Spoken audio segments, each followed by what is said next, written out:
on your side. News 12, First at 4 continues. It is day 5, and several agencies are still out there at Clarks Hill Lake right now searching for best friends Edward Kirk Jr. and Ewan Wilson. Both families still hoping and waiting for any signs of the two. But we begin this afternoon with reports that one lane of the Bobby Jones Expressway near Gordon Highway has just managed to reopen, but all the other lanes are shut down after a tractor-trailer accident there and a fire earlier. It happened around 2:40, and officials tell us the tractor-trailer was carrying wood chips and it was totally engulfed in flames, but is now under control. You can see it here underneath the Gordon Highway overpass. The Richmond County Sheriff's Office, Gold Cross EMS, and the fire department are all on the scene. They tell us there aren't any injuries reported. East and westbound traffic is being diverted into Gordon Highway, and north and southbound traffic on Gordon Highway is diverted to avoid the overpass. We have a crew on the way, so we're going to keep you updated as soon as we learn more. A busy intersection out there and a busy time of day for that to happen as well. So we've been following the difficulties that divers and boaters have had searching for the two men who went missing on the lake Sunday. Now the community is offering to help out with this massive search.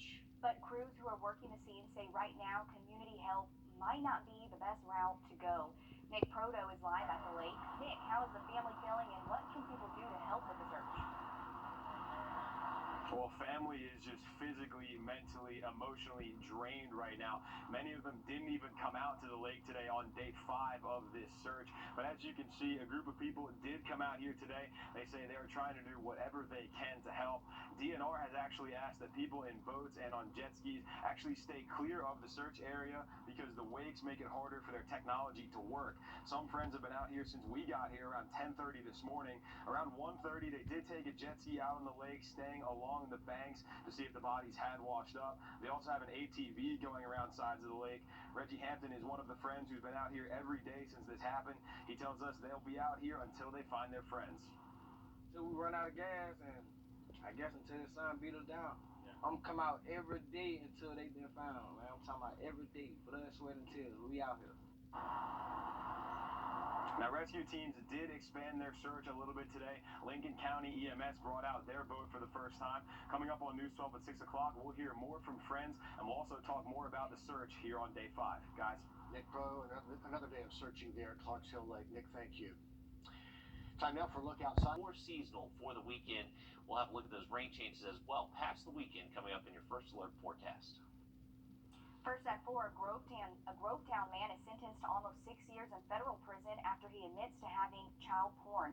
Officials say 23-year-old Jonathan Malone had hundreds of pictures and videos of child pornography on his devices. Malone now has to register as a sex offender and pay $21,000 to the victims. After he gets out, he will have to serve 25 years of supervised release. Also new this afternoon, 4 Richmond County deputies say they have found the man on your left, Herman Brown, and an unidentified man on your right are wanted for questioning in a shooting at the Smart grocery store. That happened on Tuesday. Right now, neither are considered suspects. If you do have any information on the man on your right, you're asked to call the sheriff's office. Investigators in Aiken need your help identifying this man, wanted along with another man in connection with several armed robberies in Aiken. The robberies happening at both Dunkin' Donuts in Aiken, a Subway on Pine Log Road, and a Palm Beach tan shop on Silver Bluff. Authorities say both suspects are between the ages of 40 to 60. They were driving a silver Chevy sedan, possibly a Malibu or an Impala. A 20-year-old accused of shooting his ex-girlfriend in the face last night, now behind bars. This is Jaden Ross, charged with aggravated assault and possession of a firearm. The shooting happened on Antry Road in Hepzibah around 11 last night. Deputies say he shot 23-year-old Brinley Kitchens in the face. She is now in critical condition. President Biden landing in Georgia today. This is video of him arriving at the Jimmy Carter Regional Airport there aboard Marine One. Shortly after that, the president met with former President Jimmy Carter and former First Lady Rosalind Carter in Plains, Georgia. And then just about a half hour ago, the president was scheduled to land in Gwinnett County. He has a drive-in rally scheduled for 6 o'clock this evening in Duluth. We're going to take you out there live if we see the president before then and then later during that rally. Governor McMaster calls on local governments to wrap up their pandemic restrictions. He says with all the vaccinations and herd immunity, it's time to get South Carolina back to normal. So we have a lot of immunity out there now, but it's time to start getting back to normal. I'd ask the cities and counties if they have restrictions out there that are undue to wrap it up. We gotta get back to normal. There's a lot of business people have pent up.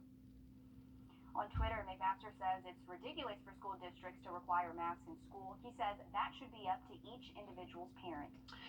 Governor Kemp, meanwhile, appointing a state special counsel to represent the Secretary of State's office. Major shipping hub in Central Florida. An investigation by CBS News into the Navy SEALs is revealing alleged criminal actions and drug use.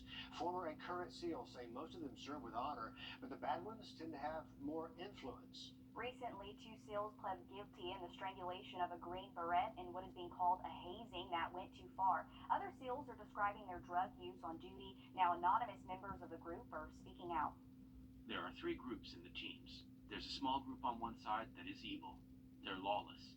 There's a small group on the other side that stands up to them. And then there's a giant group in the middle that cowardly stays out of it, and they watch the evil guys railroad the good guys.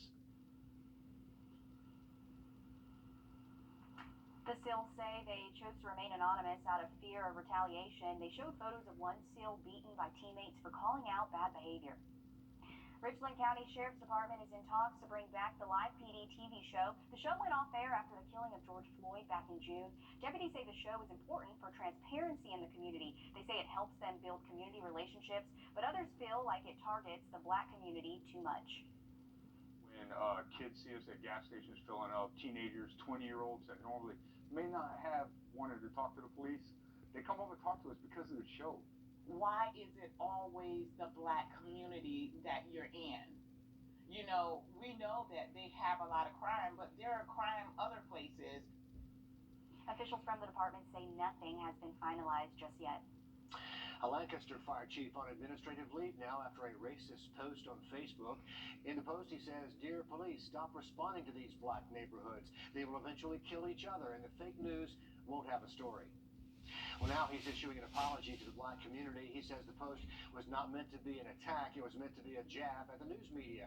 He says he made a mistake and is asking for forgiveness. This is body cam footage of Salisbury police pulling a 68-year-old Georgia woman by her hair out of her car. They say she was going 80 miles an hour in a 70-mile-per-hour zone, so 10 miles over the limit. Now she's filing a lawsuit for excessive force against the North Carolina Police Department. She's also suing for damages. She says the officers tore her rotator cuff and dislocated her shoulder. The lawsuit says one officer bragged about grabbing a handful of dreads, also adding, quoting here, "That's good police work, baby." They did not need to scream and holler at me like they did. And they did not have to jerk and throw me on the ground. Now, her attorneys are now saying he's never seen an officer pull someone out of the car by their hair like that, which is the reason he decided to get involved in the case.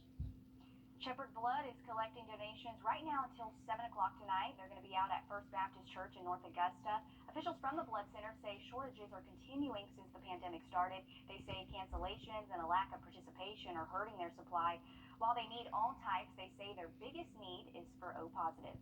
The shelves are looking pretty bare today. I actually just got our inventory report. I can tell you that the greatest need we have right now is for O positive blood, although that's not the only one we need, but that's the one that we're lowest on right now.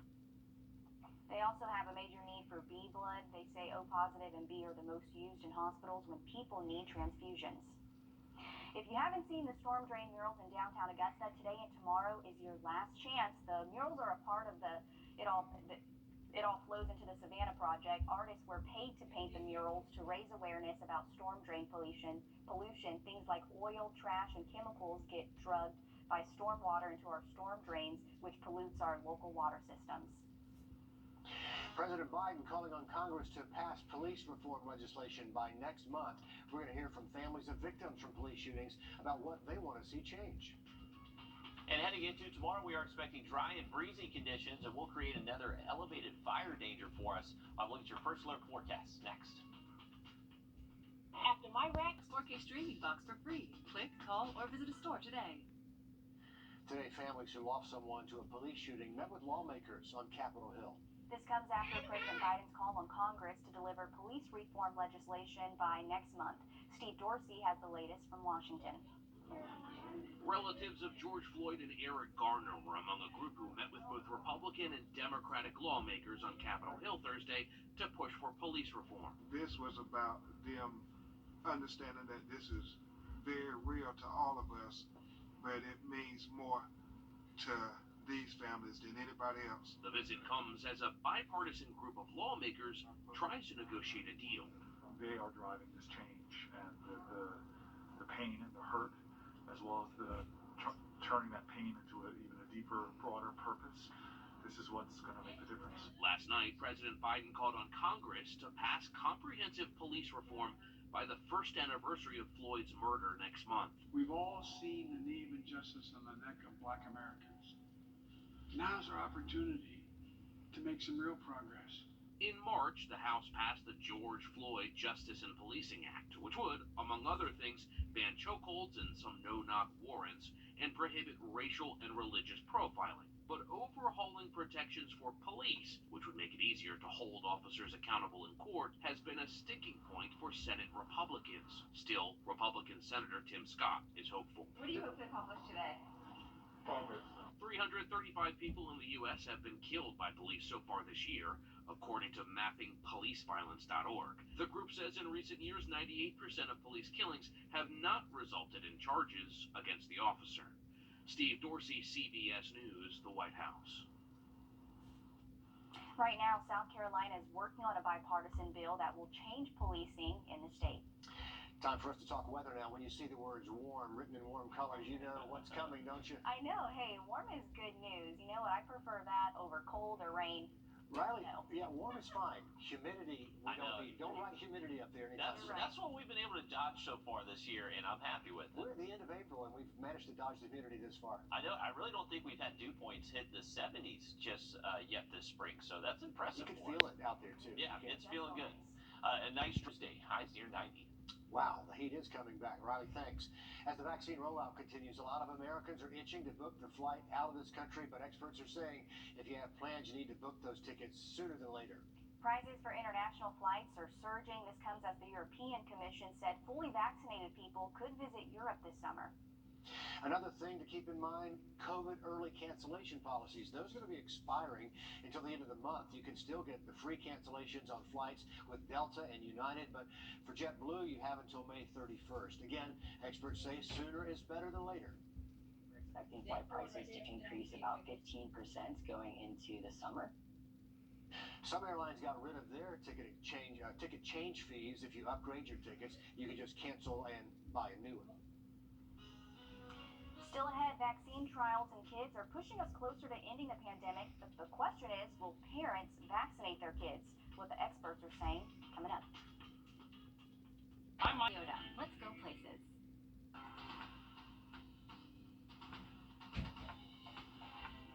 You know, vaccine trials for kids are happening all across the country, but will parents choose to vaccinate their children? Health officials say they're seeing mixed results, but believe that'll change when the shot does become available for them. Katie Blakely weighs the pros and cons. Wow. When will COVID-19 vaccines be available for kids?